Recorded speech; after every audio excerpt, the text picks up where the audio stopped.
Estamos con Miguel Ángel González, que es bioquímico y actual director de Fundoro, la Fundación Canaria Orotava de Historia de la Ciencia, y vamos a tener una conversación con él para que nos cuenten los pormenores, la actividad y la historia de la Fundación.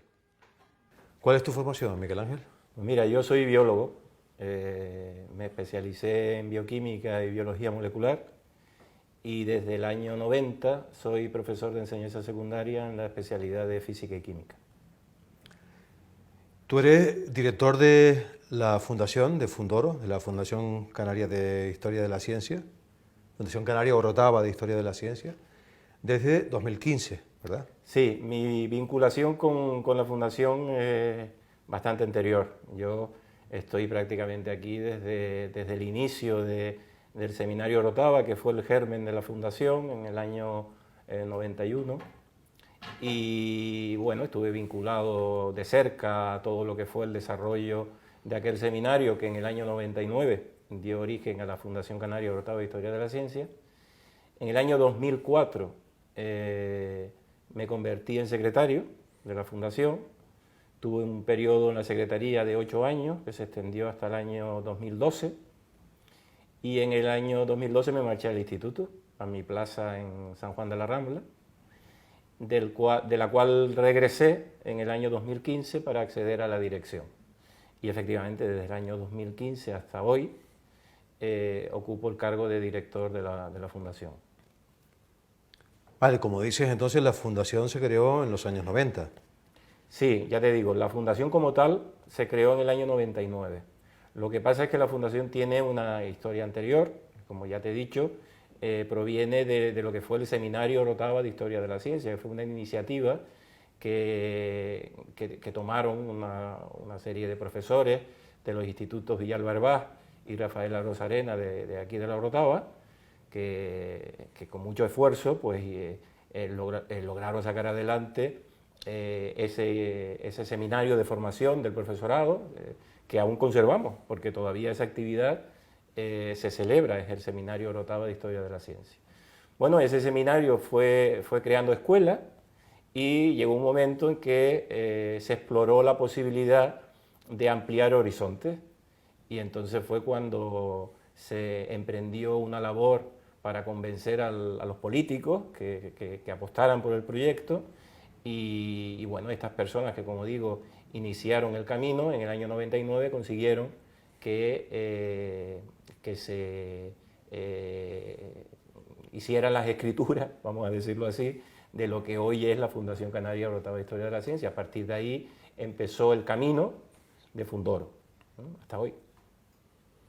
Por lo que tú me dices, aquí la divulgación científica tiene, digamos, varios aspectos o varios puntos de vista, ¿no? Por un lado, la formación de los propios divulgadores, es decir, la formación del profesorado, cómo esa divulgación se forma los profesorados para que llegue al beneficiario final, que es el estudiante, ¿no?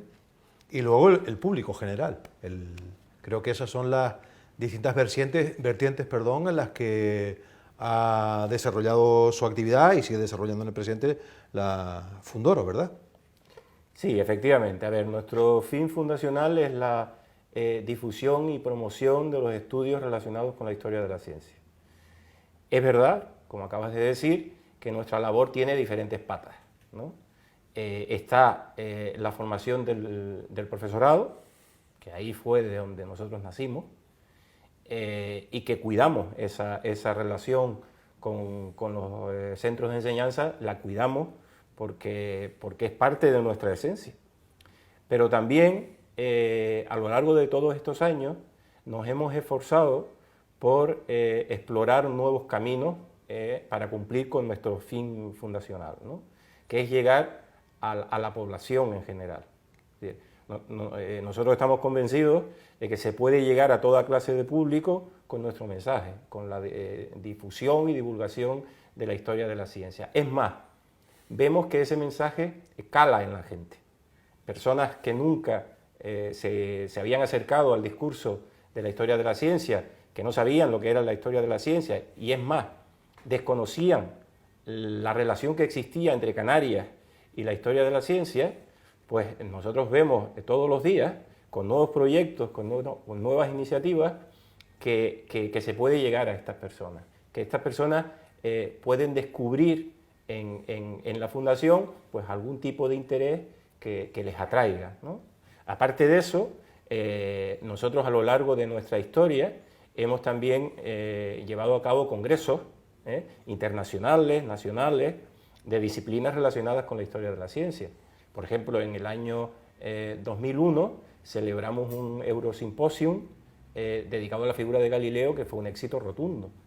Vinieron los mayores y mejores especialistas en Galileo del mundo. Luego, posteriormente, hicimos otro congreso sobre Einstein.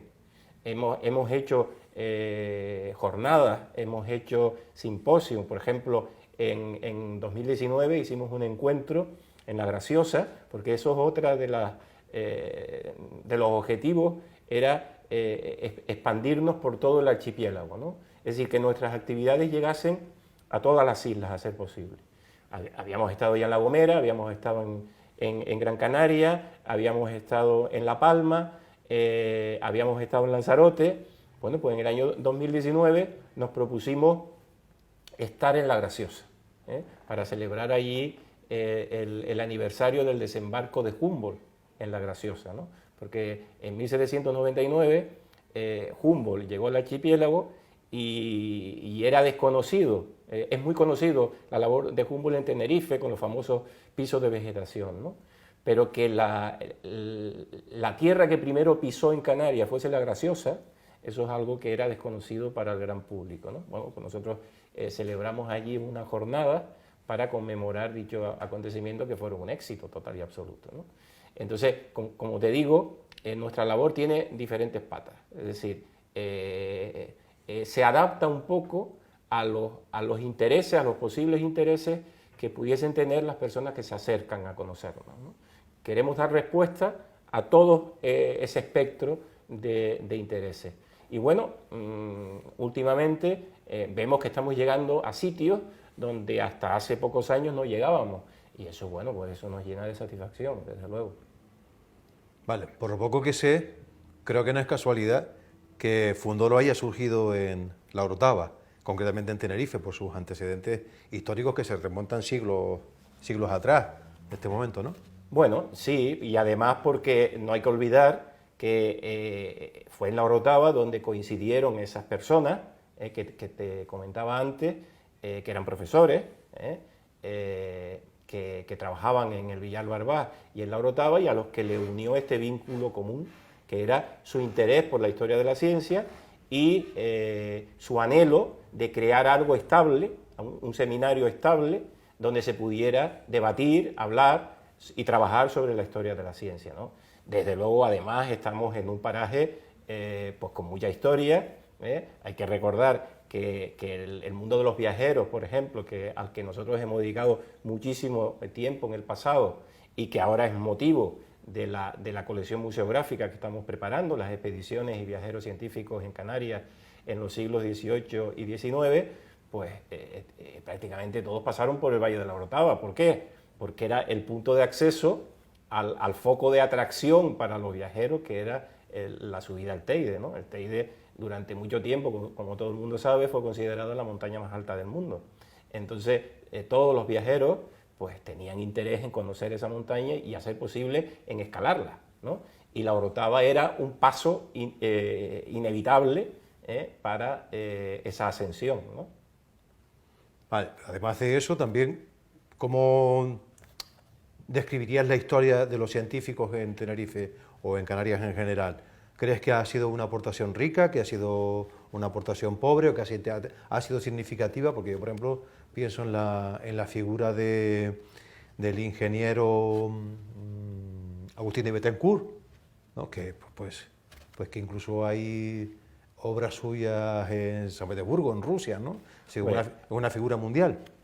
Agustín de Betancourt en realidad es una persona que nació aquí, es decir, se diferencia de los visitantes porque no era un visitante, era una persona nativa y un personaje efectivamente crucial. Es decir, para entender la dimensión de Agustín de Betancourt basta con oír a un ruso hablando de Agustín de Betancourt, ¿no? lo tienen como uno de los personajes más ilustres en la historia de Rusia. O sea que eso para un poco dimensionar la figura de este personaje. Pero bueno, el mundo de los viajeros, por supuesto, que aportó muchísima cultura a Canarias y que el conocimiento de ese mundo nos ayuda a colocar a Canarias en la historia de la ciencia, ¿no? Es decir, eso es parte de nuestro patrimonio cultural también. Nosotros en octubre del año pasado llevamos a Madrid una exposición que inauguramos en la delegación del Gobierno de Canarias en Madrid, a la que titulamos Canarias, otra mirada. Era una exposición relacionada con este mundo de los viajeros. Y la titulamos así porque lo que pretendíamos con la exposición era influir sobre la mirada que desde fuera nos dirigen hacia Canarias. Que Canarias, sí, es verdad, es destino turístico, es destino de ocio, de vacaciones, pero Canarias también puede ser un destino cultural. Y buena parte de ese patrimonio cultural está relacionado con el mundo de los viajeros, de las personas que se acercaban a Canarias. ¿Por qué se acercaban a Canarias? Bueno, se acercaban a Canarias por diversos factores. Primero, por lo que te dije antes, por la atracción que ejercía el Teide en ellos, ¿no? Como montaña a explorar. Segundo, porque eran conscientes de las características, de las peculiaridades de nuestra botánica, de nuestra zoología, de nuestra vulcanología. Es decir, había viajeros que venían interesados precisamente en eso, ¿no? Hay quien sostiene, por ejemplo, que si Darwin hubiese desembarcado en Canarias, si no hubiese sido por la cuarentena que lo obligaron a mantener en el puerto de Santa Cruz y hubiese desembarcado en Canarias, pues se hubiese encontrado aquí un escenario del que hubiese sacado muchas conclusiones para su teoría de evolución por selección natural, ¿no? Es decir, Canarias era atractiva por todos los lados. Por eso no es de extrañar que numerosas expediciones, numerosos viajeros pasaran por aquí. Además, tampoco hay que olvidar que éramos lugar de paso hacia el nuevo continente, hacia el nuevo mundo. Entonces, está descrito por ahí en la literatura que Canarias el Teide era la última visión europea que contemplaban los viajeros que se dirigían hacia el nuevo mundo cuando dejaban la vieja Europa, ¿no? Cuéntanos un poquito de la actividad presente de la Fundación. Nos has hablado de unas salas de exposiciones que están preparando sobre los viajeros que has mencionado. Estamos realizando esta grabación en un salón de actos donde sé que se celebran aquí muchos actos relacionados con la divulgación científica de todas las áreas, que, como habían dicho, también realizan proyectos no solamente en la sede de la Fundación, sino fuera, en otros lugares. ¿Qué nos puedes decir sobre eso? Pues mira, nuestra cartera de actividades pretenden cubrir todas las patas de las que te hablaba antes, ¿no? Está en primer lugar el mundo educativo. Al mundo educativo nosotros participamos a través de seminarios de formación de profesorado, por ejemplo el seminario Orotava, del que te hablaba antes, que el año que viene, si no recuerdo mal, iniciará la 31ª edición. Son 31 años de celebración ininterrumpida de ese seminario. Luego tenemos también talleres que llevamos a los centros, ¿eh? Tenemos monitoras, en este caso, que están llevando a cabo pues, una serie de talleres que llevamos a los centros que los solicitan.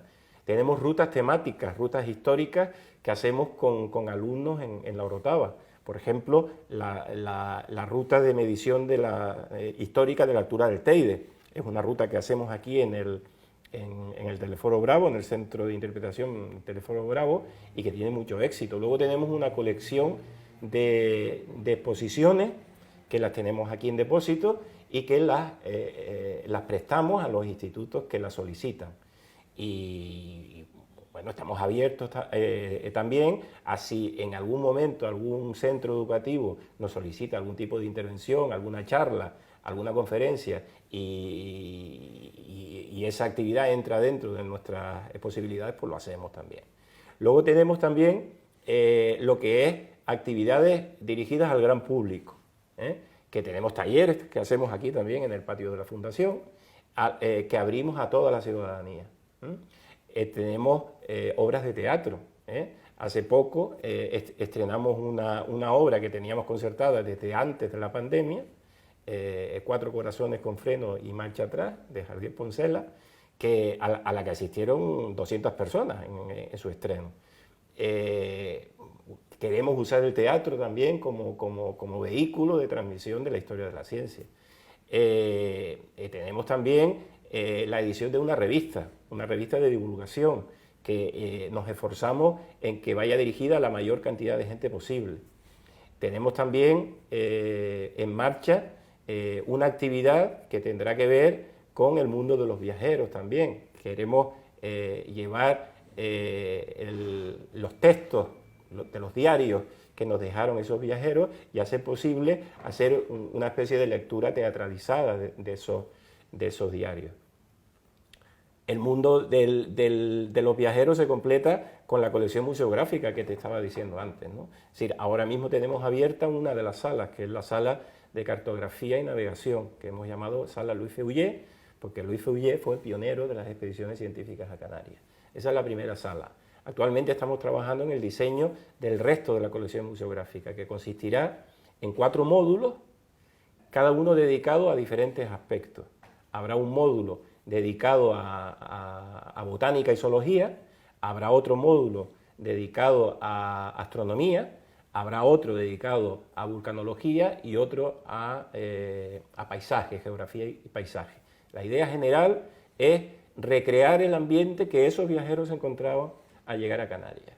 Y la verdad es que si todo va como ha ido la sala que tenemos inaugurada, pues habrá ahí una forma, una manera de hacer visible todo el trabajo que la Fundación ha realizado en el pasado con este mundo de los viajeros. Tenemos previsto también hacer jornadas más especializadas. Por ejemplo, está en cartera hacer una jornada sobre mecánica cuántica, cuidando siempre el aspecto divulgativo, es decir, no convirtiendo la Fundación en una delegación de la universidad para explicar mecánica cuántica, ¿no? Pues porque para eso ya está la universidad. Fíjate que uno de los papeles que juega Fundoro es el papel de nexo, es decir, realmente cuando uno evalúa las instituciones, las posibilidades que uno tiene cuando acaba en la universidad, parece que cuando uno abandona el mundo universitario y se dedica, por ejemplo, al mundo de la enseñanza secundaria, pues son dos mundos alejados. Yo estoy satisfecho, nosotros estamos satisfechos, porque la Fundación ha jugado ese papel de mediación entre el mundo universitario y el mundo de la enseñanza secundaria, por ejemplo. Nosotros hacemos actividades donde intervienen de manera conjunta profesores universitarios y profesores y profesoras de la enseñanza secundaria, ¿no? Es decir, ese aspecto de nexo, de favorecer la mezcla entre diferentes sectores, y claro, y se puede añadir también el sector de la ciudadanía, que para nosotros es fundamental, ¿no? Entonces, como ves, nos esforzamos en ampliar nuestro espectro de actividades y cuidar que esas actividades lleguen a la mayor cantidad de gente posible, porque estamos convencidos de que no se puede amar lo que no se conoce. Y entonces, cuando nosotros damos la posibilidad de que la gente conozca facetas de su historia, estoy convencido que aprenderán a apreciarlo. Por ejemplo, hay un dato que es el tema de los antiguos habitantes del valle que acompañaban a las expediciones que iban al Teide, a las expediciones de los viajeros que iban al Teide, los llamados muleros, porque iban con mulas llevando los víveres, los materiales que necesitaban esos viajeros para sus actividades en las cañadas, en el Teide, ¿no? Bueno, hay familiares de esas personas que a la vista de las cosas que hacemos se han acercado por aquí y nos han dicho, mira, yo tengo fotos de mi abuelo que se dedicaba, que participaba en estas actividades. Bueno, eso te llena de orgullo porque has despertado algo porque estaba dormido ahí, que era un recuerdo familiar, pero esta gente ve cómo el trabajo de sus ancestros o de sus antecesores o de sus familiares pues participaban en lo que es el lugar de la historia de Canarias en la historia de la ciencia, ¿no? Bueno, yo puedo decir que en nuestro caso, de Morfema, que somos que organizamos el Festival Siente, es fruto de esa mediación que ejerce la Fundación, ¿no? Con lo cual vemos que la ciudadanía, de alguna manera, está alejada del mundo científico, del mundo tecnológico, a pesar de que nos rodea continuamente y que continuamente estamos de alguna manera influenciados por ello. ¿Cómo ves, digamos, la divulgación científica tiene la dificultad de traducir asuntos difíciles de explicar realmente? Porque la ciencia, muchas veces la divulgación está un poco desprestigiada porque muchas veces se traduce de una manera un poco, digamos, facilona o con poco rigor. La ciencia es la que entraña esa gran dificultad.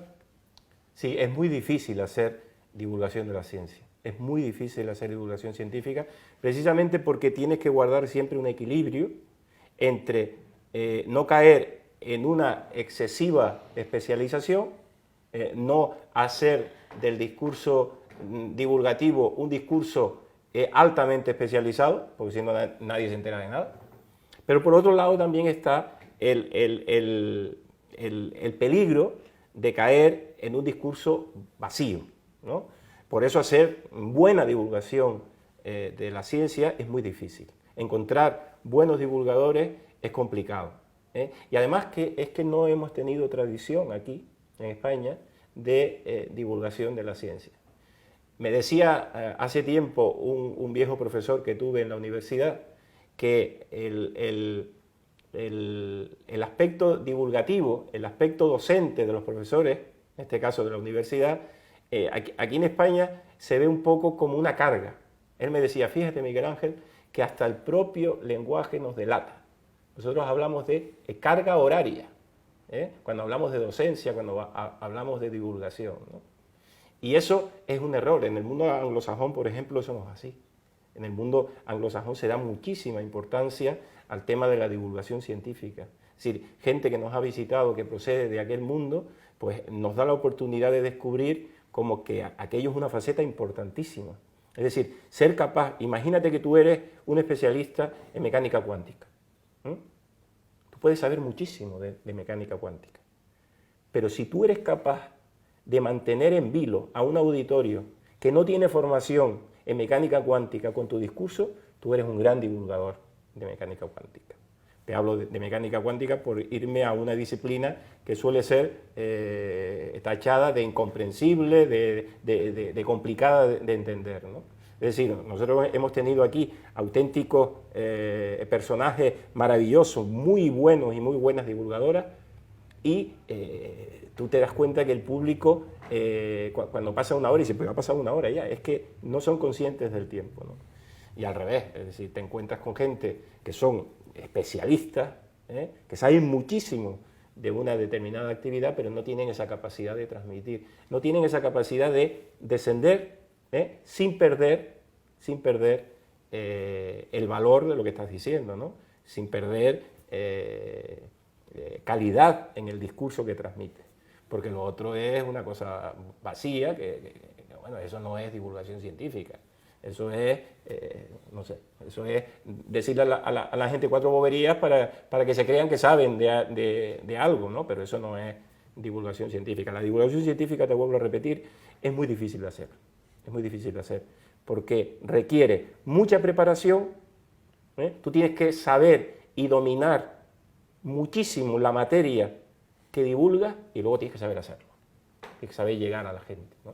Eso no es fácil. Vale. Has tocado un tema, el mundo anglosajón, y cómo se debe transmitir o cómo se debe, digámoslo de una manera fácil, vender lo que estás haciendo. Yo creo que una de las razones podría ser cómo se financian esas actividades. En el mundo anglosajón está claro que el mecenazgo y el patrocinio están mucho más desarrollados, quizás es exigible además porque no tienen otras fuentes de financiación, por lo cual deben hacer llegar a la sociedad lo que están haciendo para que lo tengan en cuenta a la hora digamos, de contemplarlos como un objeto del patrocinio, ¿no? ¿Cómo le va a la Fundación en ese aspecto? Hombre, nosotros tenemos la suerte de que estamos gobernados por un patronato que está formado por la Consejería de Educación, por lo tanto está el Gobierno de Canarias detrás, está el Cabildo Insular de Tenerife, está el Ayuntamiento de la Villa de la Orotava y está la Universidad de La Laguna. Son 4 instituciones que, digamos, son conscientes de la importancia de mantener una institución como esta, ¿vale? Pero eso no quita para que nosotros seamos conscientes de que tenemos pies de barro, de que dependemos en todo momento de que estas personas que están al frente de estas instituciones sigan apostando por el proyecto de la Fundación. Por tanto, yo creo que la Fundación debería dar pasos en intentar conseguir recursos propios. Es difícil, porque nos dedicamos a la divulgación de la historia de la ciencia, no vendemos nada, pero bueno, estamos creando una colección museográfica que cuando la terminemos puede ser que nos reporte algún tipo de recursos y bueno, seguir ganándonos la confianza, ese es nuestro reto también, seguir ganándonos la confianza de las personas que están al frente de estas instituciones para hacerles ver que nuestra labor da frutos y que nuestra labor redunda en que la cultura llegue a más personas y que cada vez haya más personas, efectivamente, que se acerquen y conozcan nuestro proyecto, ¿no? Nuestro reto es ese, ¿no? El ser, por un lado, capaces de mantener la confianza de las personas que deciden si nosotros seguimos aquí o no, y, por otro lado, trabajar para generar recursos atípicos que nos puedan hacer un poquito más independientes de esas ayudas institucionales, ¿no? Antes, cuando decías de lo de la apuesta de las instituciones públicas por la divulgación, yo lo extendería incluso a la apuesta por la investigación científica, por el mundo de la ciencia en general, ¿no? Con esto de la pandemia hemos tenido un buen ejemplo de que la gente miraba a la ciencia pidiendo ayuda y buscando soluciones para salir de la tragedia, ¿no? Es decir, eso nos debe hacer reflexionar. Es decir, una sociedad con más inversión en ciencia es una sociedad, por un lado, más libre y, por otro lado, mejor preparada para hacer frente a este tipo de circunstancias que pueden volver a ocurrir. Es decir, hay gente que piensa que la pandemia ya ha pasado y que ya los que escapamos. No, es decir, estamos en un mundo donde los riesgos de ese tipo nos van a seguir acechando. Y tenemos que estar preparados, ¿no? A mí me hace gracia, por ejemplo, cuando oigo en algunos debates que tenemos aquí que la investigación científica está sesgada porque está en manos de empresas privadas. Vamos a ver, yo encuentro normal y lógico que si una empresa se juega su dinero, tendrá algo que decir en lo que se investiga, en aquello que se investiga, y tendrá algo que decir luego en lo que se obtiene de esa investigación científica. Es decir, lo que tenemos que hacer es apostar por más ayuda pública y por más inversión pública en la ciencia, en la investigación, en la divulgación, porque todo eso al final redunda en más protección, en más cultura, en más libertad, y en vivir más en armonía. Yo lo veo así.